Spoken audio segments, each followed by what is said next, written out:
স্বাগত দীপ্তর সন্ধ্যার সংবাদে। আপনাদের সাথে আছি আমি আনোয়ারুল আলম। শুরুতেই জানাবো সংবাদ শিরোনাম।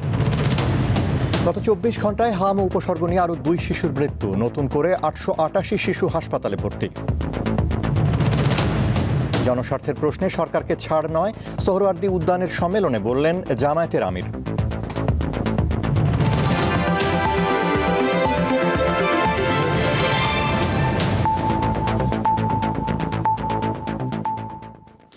এবারে বিস্তারিত। 24 ঘন্টায় হাম ও এর উপসর্গ নিয়ে আরও 2 শিশুর মৃত্যু হয়েছে। এ নিয়ে গত 15 মার্চ থেকে হাম ও উপসর্গে মোট 145 শিশুর মৃত্যু হলো। এছাড়া হাম উপসর্গ নিয়ে নতুন করে 888 শিশু হাসপাতালে ভর্তি হয়েছে। শনিবার বিকেলে স্বাস্থ্য অধিদপ্তরের হাম সংক্রান্ত নিয়মিত প্রতিবেদনে এ তথ্য জানানো হয়। স্বাস্থ্য অধিদপ্তরের তথ্য অনুযায়ী গত 24 ঘন্টায় ঢাকা বিভাগে হামে আক্রান্ত এক শিশুর মৃত্যু হয়েছে। এই সময়ে সিলেট বিভাগে সন্দেহভাজন হাম বা হামের উপসর্গে আরও এক শিশুর মৃত্যু হয়।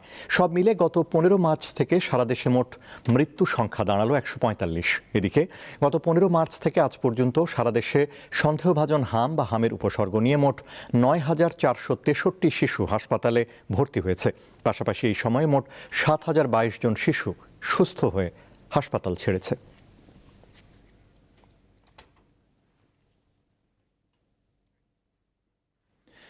আজও দেশের বিভিন্ন জেলার ফিলিং স্টেশনগুলোতে গ্রাহকদের ভোগান্তি দেখা গেছে। তবে অ্যাপের মাধ্যমে তেল দেয়ায় কিছুটা স্বস্তি ফিরেছে বলে জানান গ্রাহকরা।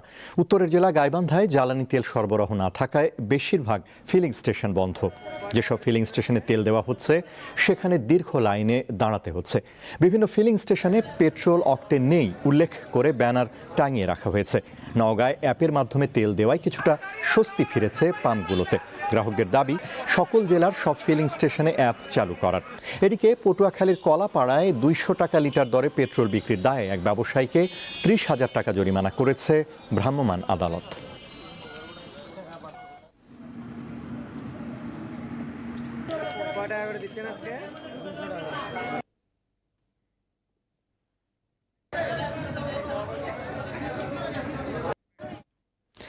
জনগণের স্বার্থ আবারও পায়ের তলায় পিষ্ট হচ্ছে বলে অভিযোগ করেছেন জামায়াতে ইসলামীর আমির শফিকুর রহমান। বলেন, মানুষের অধিকারের প্রশ্নে সরকারকে এক চুলো ছাড় দেওয়া হবে না। রাজধানীর সোহরাওয়ার্দী উদ্যানে শ্রমিক কল্যাণ ফেডারেশনের সম্মেলনে তিনি কথা বলেন। এনসিপির আহ্বায়ক নাহিদ ইসলাম অভিযোগ করেন, বিএনপি ক্ষমতার স্বাদ পেয়ে জনগণের রক্তের সঙ্গে প্রতারণা করছে।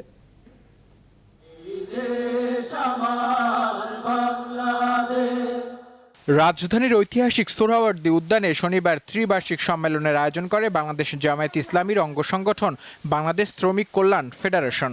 এতে সংগঠনটি সারা দেশে নেতাকর্মীরা অংশ নেন। শ্রমিকের অধিকার জামায়াতের কেন্দ্রীয় নেতাদের পাশাপাশি অন্য কয়েকটি দলের শীর্ষ নেতারাও সম্মেলনে বক্তব্য রাখেন। তারা দাবি করেন, বর্তমান সরকার ভুল পথে অগ্রসর হচ্ছে। কথায় বলে যে যায় লঙ্কায় সেই হয় রাবণ।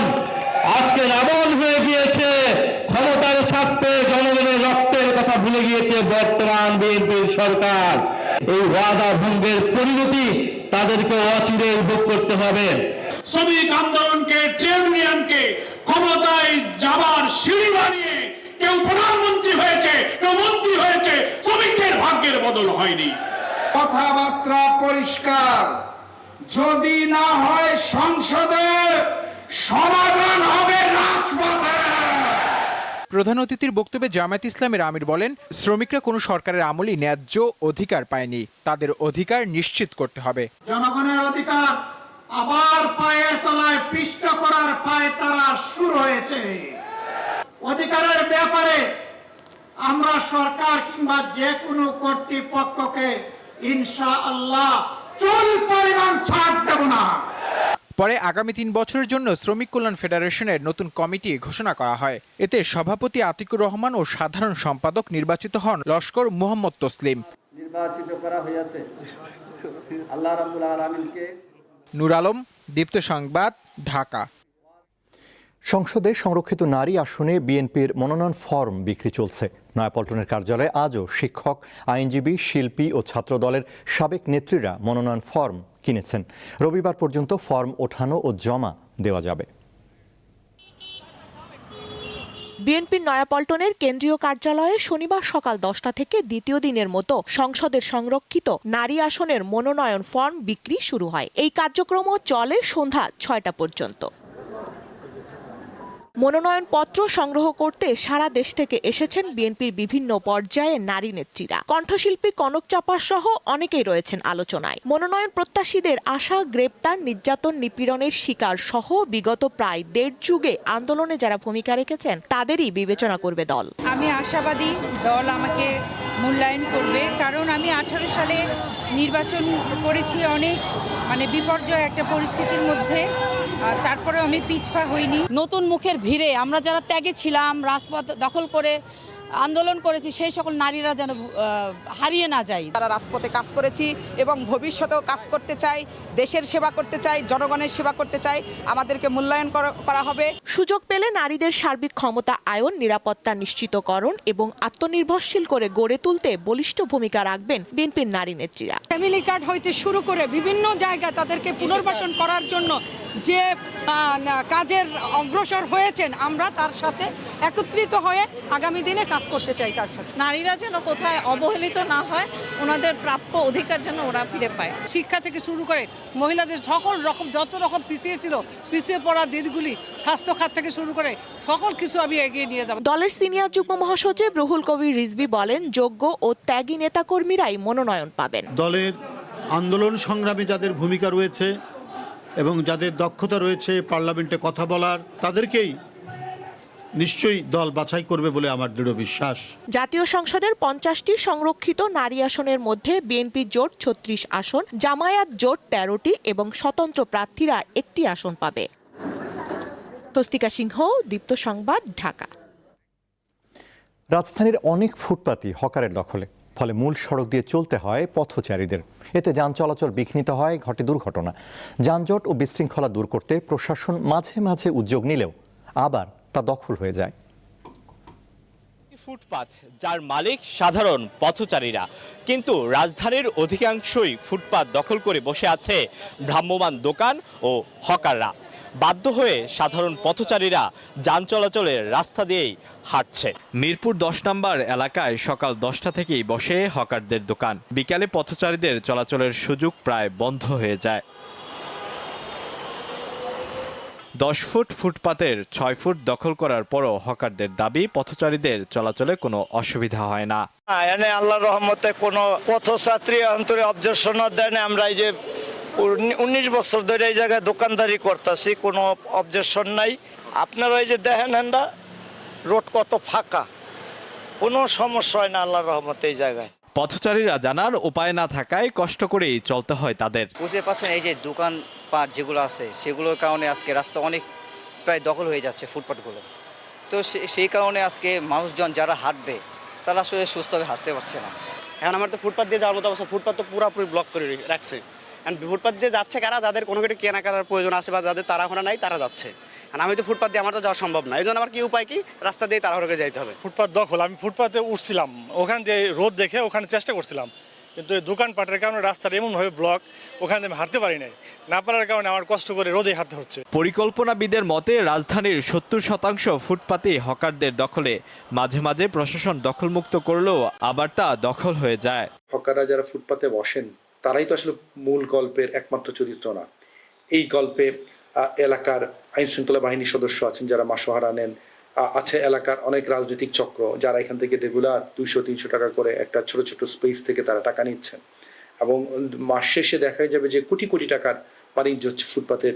এই যে যারা অবৈধভাবে যারা এখান থেকে একটা টাকা পয়সা ইনকাম করছেন, হকাররা এই গল্পের ছোট একটা চরিত্র, কিন্তু কেন্দ্রীয় চরিত্র না। কেন্দ্রীয় চরিত্র হচ্ছে এই যে চক্রটা, এই চক্রটাই কি করে, যখন কয়েকদিন পর পর ফুটপাত উচ্ছেদ করা হয় তখন তারাই কিন্তু তাদেরকে আবার বসার ক্ষেত্রে তাদেরকে উৎসাহ দেয় এবং তাদেরকে অনেক সময় বাধ্য করে যে হ্যাঁ তুমি বসো, আমি সকল প্রোটেকশন দিব। ঢাকা পরিবহন কর্তৃপক্ষ বলছে আবাসিক এলাকায় 6 ফুট, শিল্পাঞ্চলে 8 ফুট ও অতি গুরুত্বপূর্ণ অঞ্চলে 13 ফুট ফুটপাত রয়েছে, যার বেশিরভাগই হকারদের দখলে। আলোয়ান খান, দীপ্ত সংবাদ, ঢাকা। কুষ্টিয়ার দৌলতপুরে দরবার শরীফে হামলা, ভাঙচুর ও আগুনের ঘটনা ঘটেছে। এতে দরবার প্রধান নিহত এবং আহত হয়েছেন আরও 4 জন। শনিবার দুপুরে উপজেলার ফিলিপনগর ইউনিয়ন দারোগার মোড় এলাকার শামীম বাবার দরবার শরীফ নামে পরিচিত স্থানে এ ঘটনা ঘটে। স্থানীয়রা জানান, সকাল থেকে সামাজিক যোগাযোগ মাধ্যমে একটি ভিডিও ছড়িয়ে পড়ার পর এলাকায় উত্তেজনা সৃষ্টি হয়। এক পর্যায়ে বিক্ষুব্ধ জনতা দরবারে হামলা চালিয়ে ভাঙচুর ও অগ্নিসংযোগ করে। এতে ঘটনাস্থলেই শামীম সহ কয়েকজন আহত হন।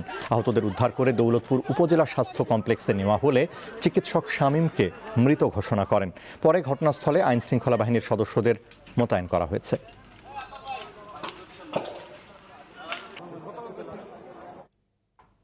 শিক্ষামন্ত্রী আনম এহসানুল হক মিলন বলেছেন, প্রশ্নপত্র ফাঁস হলে ব্যবস্থা নেওয়া হবে। দুপুরে রাজশাহী মেডিকেল কলেজ অডিটোরিয়ামে এসএসসি ও সমমান পরীক্ষা 2026 উপলক্ষে রাজশাহী শিক্ষা বোর্ড এবং রাজশাহী অঞ্চলের মাদ্রাসা শিক্ষা বোর্ড ও কারিগরি শিক্ষা বোর্ডের কেন্দ্র সচিবদের সাথে মত বিনিময় করেন তিনি। এ সময় শিক্ষামন্ত্রী বলেন, বিদ্যালয়গুলোতে সিসি ক্যামেরা লাগানো হবে। শিক্ষকরা ঠিকমতো ক্লাস নেন কিনা সিসি ক্যামেরা দিয়ে তা পর্যবেক্ষণ করা হবে। ছাত্ররা কমপ্লেন করলো যে শিক্ষকরা ঠিকমতো ক্লাসে আসে না, ঠিকমতো পড়ায় না। আবার শিক্ষকরা কমপ্লেন করলো শিক্ষার্থীরা আসে না, এরা ক্লাসে অ্যাটেন্টিভ না। ক্লোজকে ক্যামেরা লাগাবেন, রেকর্ডিং থাকবে আর্কাইভে। আমি আপনার কাছ থেকে ব্লুটুথের মাধ্যমে আপনার পাসওয়ার্ড নিয়ে আমি ওই ক্লাসগুলি দেখবো শিক্ষকরা কী করে, ছাত্ররা কী করবে। কারণ আমাদের তো মনিটরিং করতেই হবে, কোনো তো বিকল্প নেই। খেলার খবর। নিউজিল্যান্ডের বিপক্ষে ওয়ানডে সিরিজের প্রথম 2 ম্যাচের জন্য 15 সদস্যের দল ঘোষণা করেছে বিসিবি। এতে আছেন মিরাজের নেতৃত্বে পাকিস্তানের বিপক্ষে সিরিজ জেতা দলের সব সদস্য।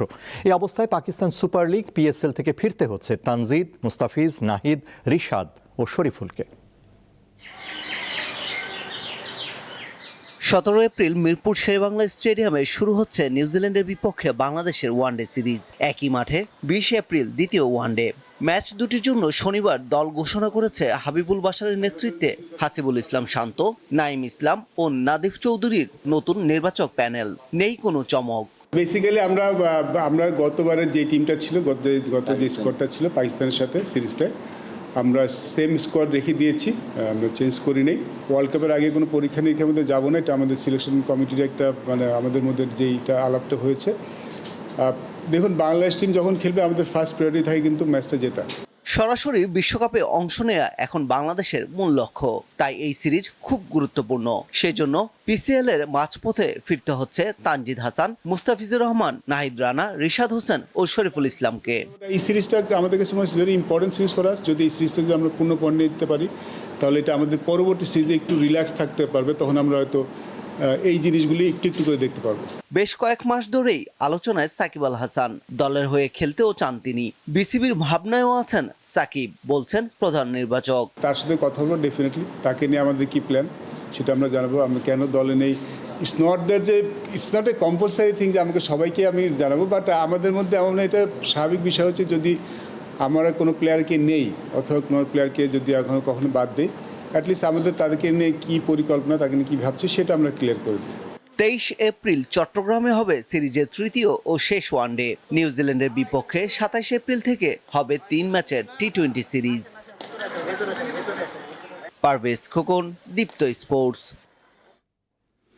প্রথমবার ওয়ার্ল্ড চ্যাম্পিয়ন অফ লিজেন্ডস টুর্নামেন্টে অংশ নিতে যাচ্ছে বাংলাদেশ। বিকেলে সংবাদ সম্মেলনে জানানো হয়, যুক্তরাষ্ট্রে আগস্টে শুরু হবে এই টুর্নামেন্ট।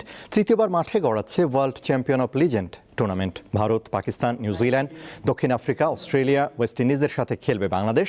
4টি ক্যাটাগরিতে টুর্নামেন্টে অংশ নেবেন খেলোয়াড়রা, যারা 250টিরও বেশি আন্তর্জাতিক ম্যাচ খেলেছে এমন 2 জন খেলোয়াড়কে স্কোয়াডে রাখতেই হবে। টাইগারদের দলে খেলবেন মাহমুদুল্লাহ, আশরাফুলের মতো তারকারা। কৃতজ্ঞতা এবং শুভেচ্ছা জানাচ্ছি। শেষ করব দীপ্তর সন্ধ্যার সংবাদ, তার আগে সংবাদ শিরোনামগুলো জানাবো আরও একবার। গত 24 ঘন্টায় হাম উপসর্গ নিয়ে আরও 2 শিশুর মৃত্যু, নতুন করে 888 শিশু হাসপাতালে ভর্তি। জনস্বার্থের প্রশ্নে সরকারকে ছাড় নয়, সোহরাওয়ার্দী উদ্যানের সম্মেলনে বললেন জামায়াতের আমির।